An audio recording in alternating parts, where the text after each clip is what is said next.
Wow, very good, very nice. By the way আমার কাছে হ্যাঁ বলছি তোর কাছে সাউথ কোরিয়ার একটা নাম্বার হবে রে, একটু জোগাড় করে দে প্লিজ, তোর দিদি যাবে বলছে।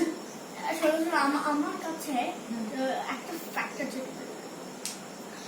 আমার কাছে 277 টয়েস আছে।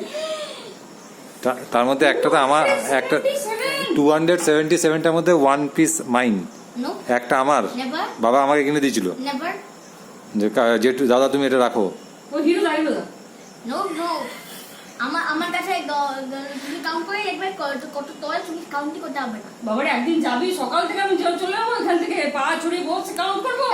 বাই দ্য ওয়ে হ্যাঁ, by the way। আমার যে টয়েস মেন রুম আছে যেখানে পুরো আমার টয়েস জোগাড় আছে। হ্যাঁ সেখানে রাখা আছে। কাবার্ডসে রাখা আছে তো? না সব সেগুলো ব্যাগে রাখা আছে আর কাপড়ে রাখা আছে, তাই আমার পুরো রুম ফিল নয় টয়েস করতে।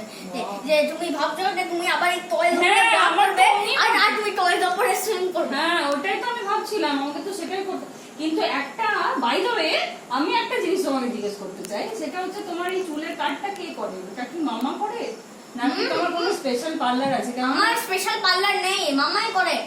ও, তোর মামা কি ট্যালেন্টেড রে। হ্যাঁ, সে হাবিব যে আমাকে নিয়ে যায় তো। এই হাফিজ নিয়ে যা।